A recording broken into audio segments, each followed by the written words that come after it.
ஒரு அரசியல் கட்சி என்பது ஜனநாயக கடமைகளை ஆற்ற வேண்டும்.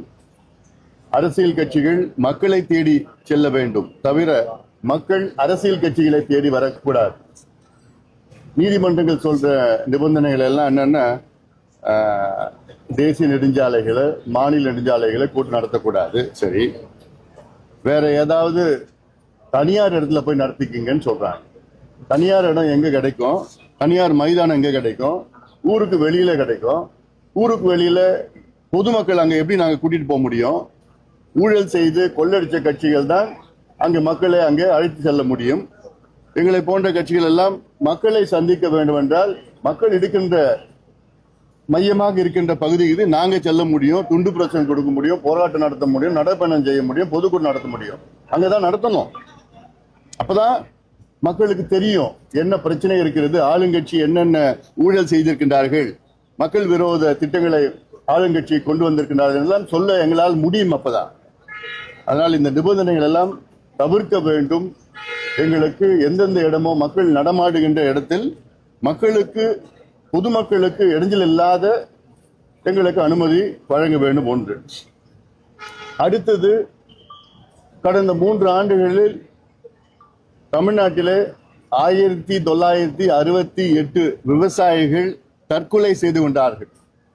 இது எவ்வளோ ஒரு மோசமான ஒரு மாநிலத்தில் நாம் இருக்கின்றோம், ஒரு மோசமான ஒரு ஆட்சியிலே நாம் இருக்கின்றோம். நமக்கு உணவளிக்கின்ற கடவுள் விவசாயிகள்.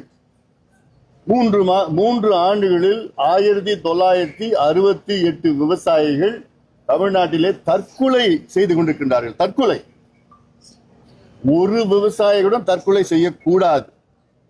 இதுதான் அரசினுடைய கடமை. ஆனால் முதலமைச்சர் ஸ்டாலின் அவர்களுக்கும் விவசாயத்துக்கும் சம்பந்தம் இல்லை, முதலமைச்சர் ஸ்டாலின் அவர்களுக்கும் எதுக்கும் சம்பந்தம் கிடையாது. என்ன நடக்குதுன்னு தெரியல அவருக்கு. 2 வாரத்திற்கு முன்பு கர்நாடகா மாநிலத்தில் அங்க இருக்கின்ற நீதிமன்றத்தில், உயர் நீதிமன்றத்தில் ஜாதிவாரி கணக்கெடுப்பு நடத்துவதற்கு கர்நாடகா மாநில அரசுக்கு அதிகாரம் இருக்கிறது என்று தீர்ப்பு வழங்கினார்கள். அந்த தீர்ப்பில் தெளிவாக சொன்ன வார்த்தைகள் என்ன? மத்திய அரசு மட்டும் எடுக்கலாம் என்பது கிடையாது, மாநில அரசும் ஜாதிவாரி கணக்கெடுப்பு நடத்தலாம். மத்திய அரசுக்கு மட்டும் அதிகாரம் இல்லை, மத்திய அரசுக்கும் அதிகாரம் இருக்கிறது, மாநில அரசுக்கும் அதிகாரம் இருக்கிறது என்று கர்நாடகா உயர் நீதிமன்றம் தீர்ப்பு வழங்கியிருக்கிறது. இதற்கு பிறகும் முதலமைச்சர் அவர்கள் மௌனமாக இருக்கின்றார். இதே முதலமைச்சர் சட்டமன்றத்திற்குள்ள ஜாதிவாரி கணக்கெடுப்பு மாநில அரசு மட்டும் தான் எடுக்க முடியும், மத்திய அரசுக்கு அதிகாரம் இல்லை என்று ஒரு பொய்யை மீண்டும் மீண்டும் சொல்லியிருக்கின்றார் முதலமைச்சர் அவர்கள். இது எவ்வளவு பெரிய பொய், எவ்வளவு பெரிய ஏமாற்றம், சமூக அநீதி இது. இந்தியாவில் 7 மாநிலங்களில் ஜாதிவாரி கணக்கெடுப்பு எடுத்து முடிச்சிட்டாங்க. ஆனால் தமிழ்நாட்டில் மட்டும் அதிகாரம் இல்லை என்று ஒரு பொய்யை மீண்டும் மீண்டும் சொல்லி, இப்ப அதற்கும் அது பொய்ன்னு 100 விழுக்காடு முதலமைச்சர் பொய் சொல்கின்றார் என்று கர்நாடகா உயர் நீதிமன்றம் தெளிவான தீர்ப்பை வழங்கியிருக்கிறது. கர்நாடகாவில் 10 ஆண்டுகளுக்கு 2வது முறை ஜாதிவாரி கணக்கெடுப்பு நடத்தியிருக்கிறாங்க. ஜாதிவாரி கணக்கெடுப்பு நடப்பது இது வந்து ஜாதி பிரச்சனை கிடையாது, தமிழ்நாட்டினுடைய சமூக நீதி பிரச்சனை. தமிழ்நாட்டில் உள்ள அனைத்து சமூகங்களுடைய நிலை, சமூக பொருளாதார கல்வி பின்தங்கிய நிலை எடுப்பதுதான் ஜாதிவாரி கணக்கெடுப்பு. அதை எடுத்து அதுக்கேற்ப நடவடிக்கைகளில் ஈடுபட வேண்டும்.